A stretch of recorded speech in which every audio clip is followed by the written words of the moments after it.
خليني افاجئك واقول لك ان الرزق مش هيجي لك حتى لو فضلت تصلي 200 سنه وتدعي 300 سنه. بس خليني اوضح لك قبل ما تهاجمني، خليني اوضح لك وجهه نظري. دايما من وانا صغير كنت دايما بشوف الناس بتروح الجامع وبتصلي وبتدعي، كان معظمهم بيكون فقير بيدعي بقى في الرزق، زياده الرزق وكل الكلام ده.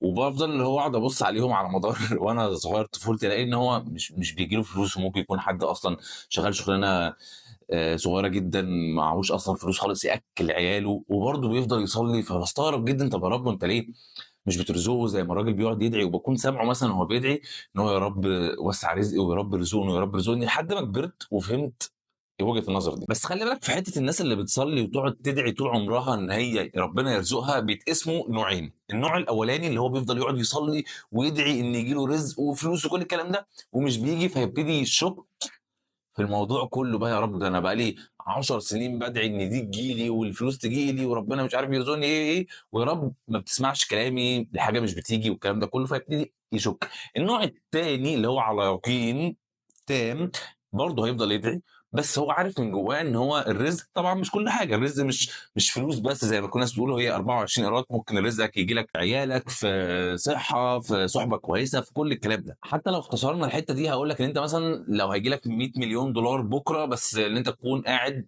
على السرير ما بتعرفش تتحرك خالص ولا اي حاجه، او مثلا عيل من عيالك بيكون هيموت بس تاخد 100 مليون دولار. انا عارف طبعا ان في ناس تقعد تهزر تقول لك يا عم هاخد طبعا 100 مليون دولار، بس في الحاله اللي احنا هنكون فيها فعلا ساعتها، اللي هو لا، انا عايز افضل اعيش بصحتي كامله، ومش عايز ال 100 مليون دولار، بس استمتع بصحتي واكون بصحه عافيه. شفت بقى المقدمه اللي انا قلت لك دي ملهاش اي علاقه بالفيديو. هدف الفيديو يا باشا ان انا اقول لك رزق الفلوس بالذات نوعين، والرزقين هيكونوا مكتوبين لك، بس في واحد مكتوب لك ان هو انت كده كده هتاخده، والتاني مكتوب لك بس انت محتاج تقوم تدور عليه. هديك مثال على الحته دي.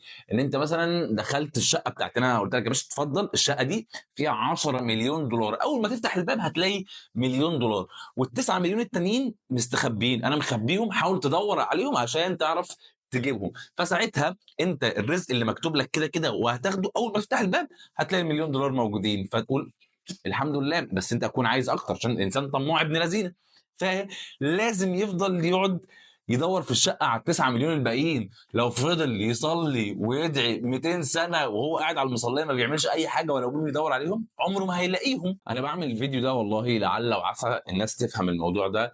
انا عارف طبعا ان احنا الشعب العربي المصري الاصيل عنده حته رضا كده وجمدان، اللي هو يا رب انا كل حاجه مكتوبه لي وكل حاجه، بس في فرق ما بين الرضا والسلبيه.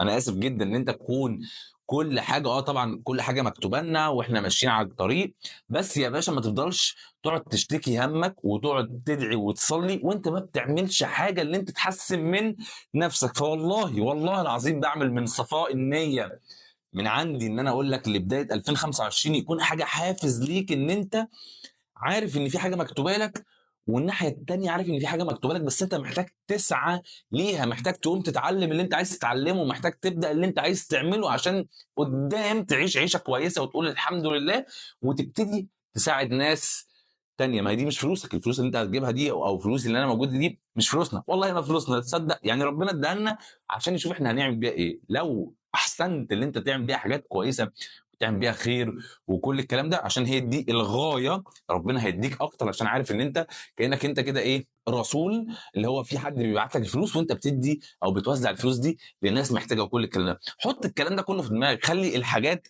اللي انت تكون الدرايف بتاعك او الموتيفيشن بتاعك او اللي هو الهدف بتاعك ان انت تساعد الناس، تساعد اهلك، تساعد الناس المحتاجين، تطور من نفسك، كل الكلام ده تعمله اما يجي لك الفلوس. ما يكونش هدفك اللي انا عايز اشتري عربيه ومش عارف قصر فين وكل الكلام ده. يا عم هات، يعني هات وهات ورفع عن نفسك وكل الكلام ده، بس الغايه هي ان انت تعمل حاجه كويسه تفيد بيها المجتمع عشان تسيب لك اثر بعد ما تموت. الوسيله هي الفلوس، فانت عشان تجيب الوسيله دي لازم تقوم تتحرك تعمل 200 مليون حاجه، عشان احنا مش جايين نقعد نهزر ونتعب ونفضل قاعدين في الكومفورت زون. في الاخر لو انت فعلا مستعد تغير حياتك ارشح لك جدا الفيديو ده عشان تقوم تتحرك وتشوف انت هتعمل ايه في 2025.